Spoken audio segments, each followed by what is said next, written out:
kandi n'umunyacyubahiro ibyo avuze akavuga hange abakunda gufa ibyo bavuze. hari uwo mugara yabwiye umwana ngo urakamugara ataramugara. umunsi umwe uzabivuga hari rezo y'Imana, Imana muri kumwe uzosanga uvugishijwe nawe. hange yemwe bantu b'Imana n'umuntu w'Imana kandi umunyacyubahiro ibyo avuze biraba. Amen. umuriro udacanywe n'ama ugira atibuka, umuriro udatinya imhoho, umuriro uvuye mu ijuru. baratokombera nawe Eliyahu yicariye kuri rezo. hari abantu bari banyeti yobobobobobo, reka twabana n'umuntu tutazi. yobobobobobo, hari abantu batatuzi, ariko rero bazomenya ko turi abantu b'Imana ryari mu gihe Imana igikoreye ko. Amen. bamwe bose bariruka ibwami, imbega urabizi, babasoda bose bahiye batigiye abasutse mu muriro. umvena mwarabisomye, ababisomye ntibabyumva. murasoma hajya ahantu twasomye mu gitabo cya kabiri cy'Abami igice cya mbere uhere ku murongo w'icenda. asatuma abandi iyindi kompanyi murantunga abasoda 70 wewe urongoye batayo kompanyi.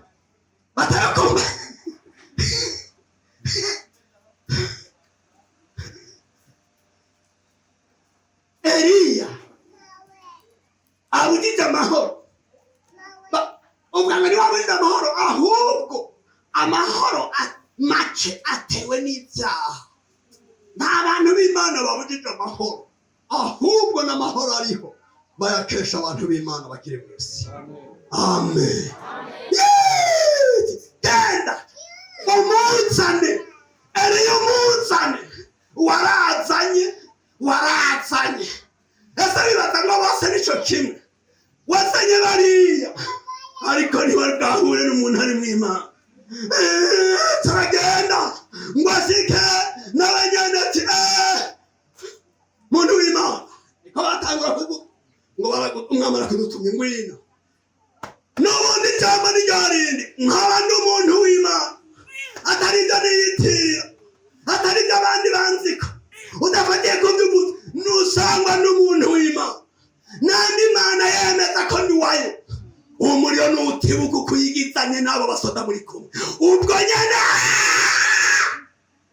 baratokombera. inkwiregera ati n'abanyene bapfuye. imaze kuba imibyimba ingahe none? ingahe? 150 n'umushefu 5 n'umushefu. abasoda imibyimba 120. reka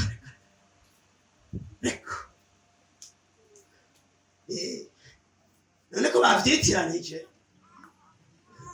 bakavyitiranya kuko dusangira ibishimbo, bakavyitiranya kuko imbwa zabo zihaga tweho bakavyitiranya. ariko agateka gakomeye n'igihe umuntu ari mu Imana. asatumuhandi komanda batayo naka S4 S2 ntabyo nzisinzire mvagupuragura gusa. genda umunzanire gusa. genda muganga yararembera ati aha nanjye nkavanzigira kwe. haleluya, haleluya.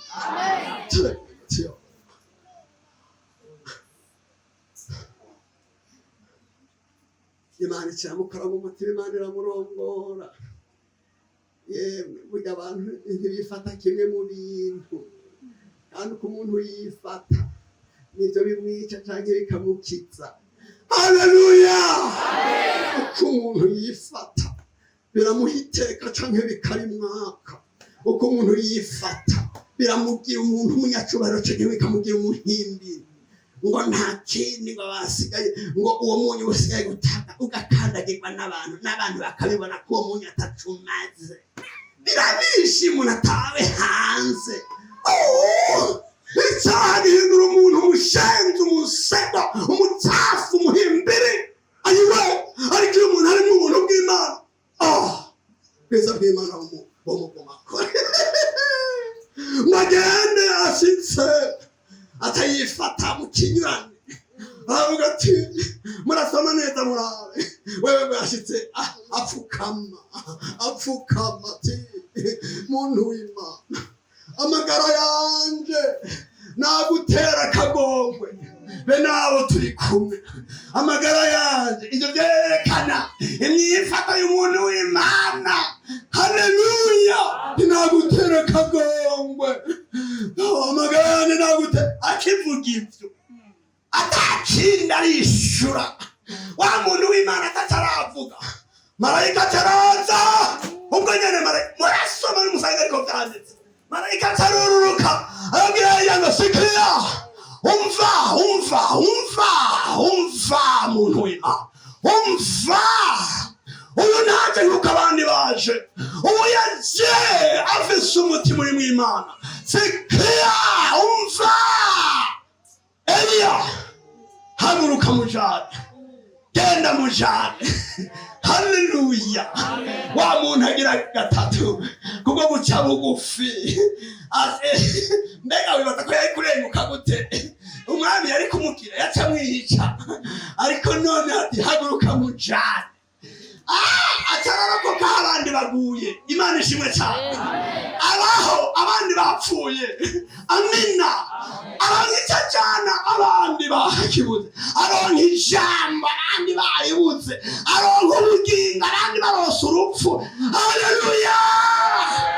Imyifato twifata niyo iduhesha kubaha cyane kubanduka. Eliya ngongweke ndagusabye gatatu. None marayika yakuvugiye hari bibi? Marayika yakuvugiye hari bibi?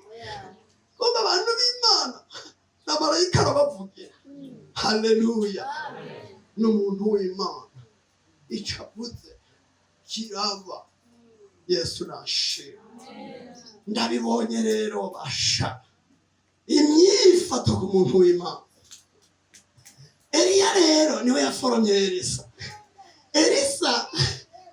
Igitangaza cya mbere cyabaye nuko yavuye amazi abura akoresheje umunyu. Bya jambo batubwiye. Igitangaza kigira kabiri mwibaza ko cyabaye iki? Abe ukora igitangaza cyo guhindura y'amazi yatera uburambe. Nukuvuga n'amazi wema wese yaba umuntu kenyezi inda yakivaya, igitungwa cyatacyambura ndi gituma ngo yatera uburambe.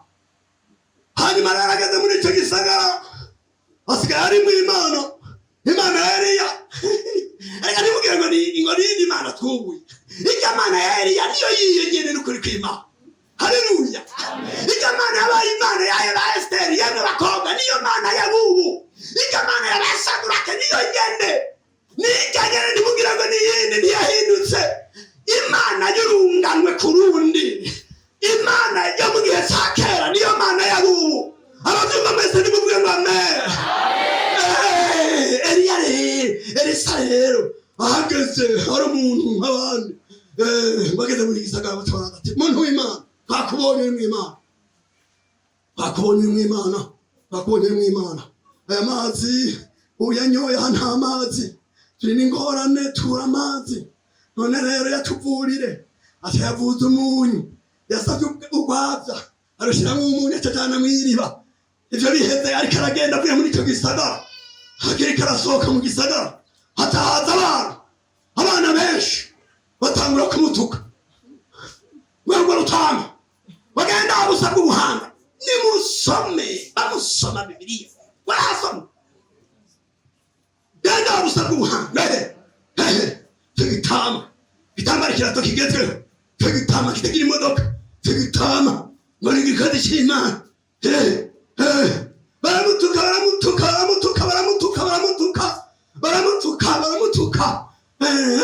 nawe yibereye muri rezo ariko arigana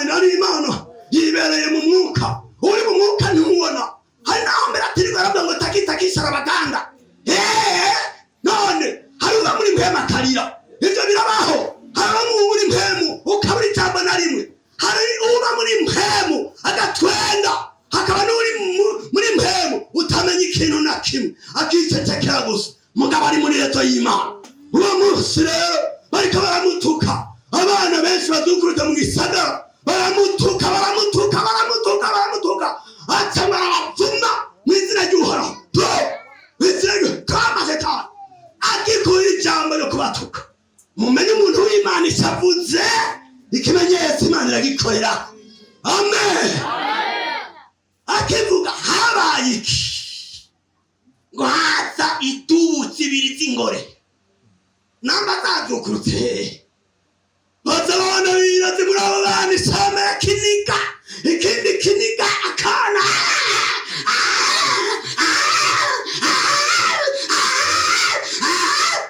abana 40 basi hange n'akanwa k'umuntu w'Imana, hange n'akanwa k'umuntu yakozwe mu mutima.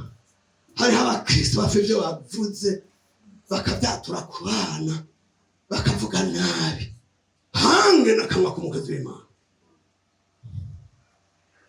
Abamuvyumva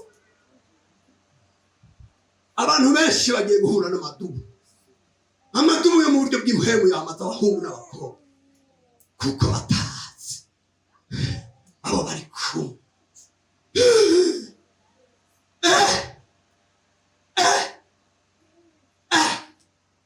Hari umukozi umwe umujenama yitwa Gehazi atigeze amenya Elisa uwo ari we kandi ari umujenama. Elisa amaze gukiza Namani ibirembe akayimukiza. Namani yazanye ibizahabu n'ibifaranga n'amakositime meza n'imodoka yo kugenderamo ngo kabisa ngo akira ngo bakoreye Imana. Nabo tepo ibi nahawe jewe sitabidandaza. Oya nabaje gusengerwa nta mahera yabuji tubasaba, nta n'amahera y'ikirago. Reka Elisa murazi Gehazi ngene yaciye avuga ngo ariko bashe ngo arasamara yojujuta atiyivye umwisike juju umuntu avuga amaduba akaza, umuntu ahumanura amazi arura n'ikijojo ni ku munsi yahamagawe n'Imana, ari mw'Imana mwituko uzomubona. Ati ngo dutahe mugere nama ngo ashitse hariya nimba mwarasomye Bibiliya ngo aca akuja mu gikoni acaca hirya inkerera mu cama ngo ariye nukuri nkagera ntabimusavye. Aja amakoti ndayamuza bijya bifaranga amadolari no yagesha nayo nivye ngo acaragenda no kwa Namani ngo yewe no hari mu mashare mu biduga bikomakomeye babona umuntu yiruka inyuma ye agarara nibi kandi wa mujenama wa mwarimu ni wa undi ari kumwe n'umukozi w'Imana tego na makise data ujarantumye ngo yavyimvire yuko atokanka ibintu mu muhaye none kanone hari ngorane. Twari twabizanye ibizahabu ibifaranga n'ibihuzu byo gukuranya n'impuzu z'abadame n'abana, reka twari twabizanye kweri birimo n'imodoka n'ibintu byinshi bime impa arabintu yo bamuraba naho tutagira ibipimo badukorana yaba twari dufise ibipimo bitwereka ariko nyene ishengero arabazi. Haleluya, amen.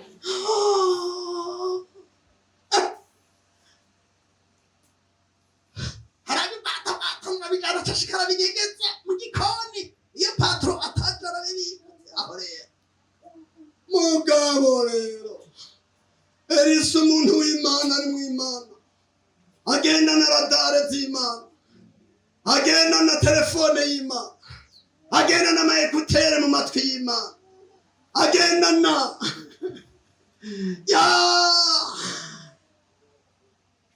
imbonesha kure y'Imana. Ati gahanzi ngo hano mvuye, reka kabisa cyane hano mvuye nayi ndakora udukorwa ngaha. None wibaza yuko hajya wagenda, ujya wibaza ko impwemu yane mutari kumwe, hajya wagenda hose ugahagarika umukogote, hajya twari kumwe. Ijisho ry'Imana ryari muri rikorera muri jewe ryakubonye. None rero umbe nkubwire message ko wewe wagiye kwakira inyungu ugakora ibyo shobuja atagutegetse, imibembe ya Namani igiye kukomako n'umuryango wawe. Ngoma ndababwira abashakashatsi bavuga yuko n'uyu munsi umuryango wo kwa Gehazi bose n'ubagwa imibembe, n'abuzukuru n'abuzukuruza. Umubembe nugupfa nukuborera hejuru. Imibembe nico gituma yageranywa n'ibyaha kera, ubuho imibembe barayivuga. Bene data, icyo umuntu w'Imana avuze kiraba. Cyo gituma Yesu yadutongereye ko avuga ngo muzosenda abadayimoni mu izina ryanje, muzorambika ibiganza kwabaye bakire. Ibyo ngo nivyo bimenyetso bizokwerekana ko tutazimiye, tutajanye n'abahururu. Abavyumva mwese nimuvuge ngo amen. Uyu muntu n'umuntu w'Imana, n'umunyacubahiro ariyubashe, ibyo avuze biraba. Muri iyi minsi nagomba urabe kuko dusenga ukamenya amasengesho aherera mu kirere, aho ntuca wibaza igituma. Umuntu w'Imana ibyo avuze biraba. Umuntu w'Imana ibyo akoze Imana yabikorerako. Nagomba dusenga Imana, erega n'abatoca mu ijuru n'abantu bari mu Imana. Yesu azavuga ngo nimuze abantu banje. Haleluya, haleluya. Turi ngaha tutari ngaha. Hari ikintu candyohera mbona mu ijuru. Mu ijuru hari urutonde rudasa n'ino. Nibona mwese twojana hari umuntu yotangura kwinjira mwe mwibaza ko ari yinde. Oya tuvugana ukuri ndababaza ikintu. Nk'ubu mwese twojana ahantu mu rubanza kanaka ino mwese hasakabi Bujumbura, bakaba banzi namwe babazi, mwibaza ko inde yotangura kwinjira? Wewe ni jewe bakavuga pastor. Hanyuma abamwarimu n'abakenama cyamuraba n'abandi bantu aho nino. Ariko ngo ndawatangariza nababwira mwijuru suko ku muryango kw'irembo ry'ijuru hazokwinjira uwo tuzokwinjira. Na jewe nyene sizokwinjizwa n'izina rya pasitori canke rya mwarimu, twese ni nyuma. Sinkino mw'isi harashobora gutangura n'umuntu yari umukene, tuzotonda hamwe abize n'abatize, abambaye neza n'abatambaye neza, abafise imiduga n'abatayifise, twese ni nyuma. Turindira uw'izina risaba ati injira. Nibande bazinjira no umenye mwarimu ivyo ubimenye, n'abajenama bawe mubimenye, n'ababaririmbyi mubimenye, yemwe bantu mwicaraniye mubimenye. Kw'irembo ry'ijuru hazokwinjira uwuzwi yakozwe mu mutima. Kandi tukiri nino Imana iramushigikira. N'ayo majambo mwese abayumvise Imana yamwishe baheze. Nagomba dusenga Imana. Mwene data kinga ngaho ngomba gusengera abantu, ngomba ndabumve ndababwire none ugira ngo umuntu amenetse umutwe arabiyobegwa, urwaye inzoka arabiyobegwa, wabiyobegwa none kuki none ugikekeranya hakiri kabaza asanga ari umuntu w'Imana. Ninde agomba kwitwa umuntu w'Imana? Iryo zina ntirivizwe na bose, ariko mwebwe abarikeneye ntirigugwa. Haleluya, amena. Iryo zina Imana iraryita umuntu uko arishaka. Ninde agomba kwifata nka wawe udagira gatatu muri babagabisha, muri babandi bari barobe? haleluya haleluya haleluya haleluya haleluya. Egera bene data babasenge, egera kabisa babasenge. Tugomba dusengera abantu bakeneye kumva ko bari mu gitigiri mu mugwi w'abantu b'Imana, asangwa n'umuntu w'Imana. Mwene data ugahura n'ikibazo urivugira uti asangwa n'umuntu w'Imana. Nindagomba kuvuga ati asangwa n'umuntu w'Imana, asangwa niwe mana. Berekane hari ibibazo tugiye guhura nabyo. Isi irakeneye abantu bari mu Imana. Haleluya haleluya haleluya. Ayiwe asangwa n'umuntu w'Imana, atari ibyo niyita, atari ibyo banyita, atari ibyo banyibanda. Oya, iby'Imana itera igikumu, iby'Imana ishingira intahe, iby'Imana igaragaza. Asangwa n'umuntu w'Imana.